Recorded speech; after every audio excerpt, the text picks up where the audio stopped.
दोस्तों, आज की कहानी आधारित है क्यों गए थे पांडव लंका और कैसे पांचों पांडव कुंभकर्ण की खोपड़ी में डूबने लगे।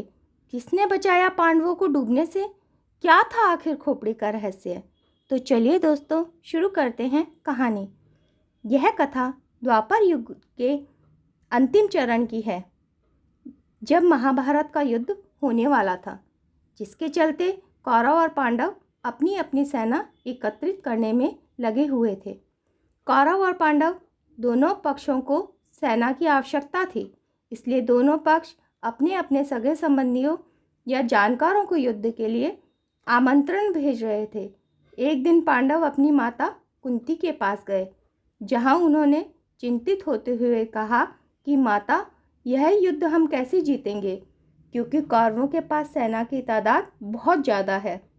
तभी माता कुंती पांडवों को सेना के लिए दक्षिण दिशा में जाने की बात कहती हैं, जहां पर मौजूद थी लंका।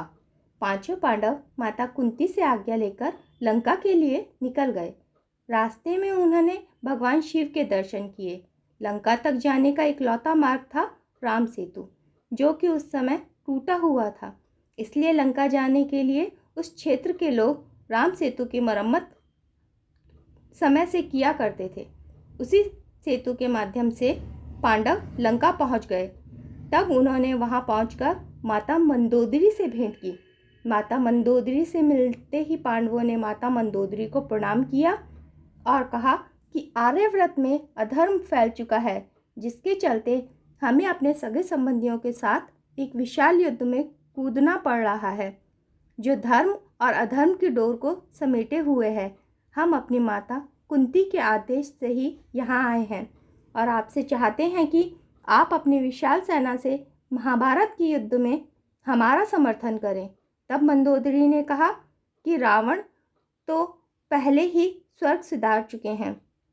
स्वर्ग और इंद्र को जीतने वाला मेरा पुत्र मेघनाद भी पहले ही वीर गति को प्राप्त हो चुका है। वहीं मेरे देवर विभीषण खुद को भगवान को समर्पित कर चुके हैं। इसलिए हम आपकी ज़्यादा सहायता नहीं कर सकते, लेकिन हाँ, लंका के कुछ सैनिक आपको जरूर दे सकते हैं। लंका की सेना का साथ सुनकर युधिष्ठिर को खुशी हुई। वहीं रात होने की वजह से पांडवों ने लंका में ही निवास किया।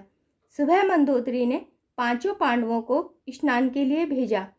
पांचों पांडव स्नान के लिए सरोवर की तलाश में निकल पड़े। तभी उन्हें एक सरोवर दिखाई दिया, लेकिन आपको बता दें कि वो सरोवर नहीं, बल्कि कुंभकर्ण की खोपड़ी थी। जैसे ही पांचों पांडव स्नान के लिए खोपड़ी में उतरे तो पांचों सरोवर में डूबने लगे। उन्हें कुछ समझ ही नहीं आ रहा था कि आखिरकार उनके साथ ऐसा क्यों हो रहा है। तभी वहां मौजूद एक ग्वाले ने पांडवों को खोपड़ी में डूबते देखा और यह बात जाकर माता मंदोदरी को बताई। मंदोदरी पांडवों की मदद के लिए सरोवर पहुंच गईं। उन्होंने खोपड़ी को उल्टा किया और पांडवों को डूबने से बचा लिया। पांडवों ने माता मंदोदरी से पूछा कि आपने सरोवर को कैसे उल्टा कर दिया।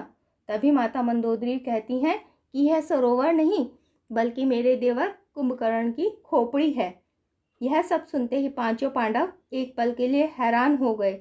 इसी के साथ माता मंदोदरी ने पांडवों को रावण की कथा भी सुनाई कि कैसे वो अधर्म के मार्ग पर चलते हुए भगवान श्री राम के हाथों मारे गए। मंदोदरी ने पांडवों को कहा कि अगर तुम धर्म के साथ हो तो निश्चय ही जीत तुम्हारी होगी। तुम्हारी सेना छोटी हो या बड़ी, इससे कोई फर्क नहीं पड़ता। और इसी तरह पांचों पांडवों को माता मंदोदरी से एक बहुत बड़ी सीख मिली। तो दोस्तों, अगर आपको वीडियो पसंद आया हो तो वीडियो को लाइक करें, शेयर करें और मेरे चैनल को सब्सक्राइब करना बिल्कुल भी ना भूलें। धन्यवाद दोस्तों।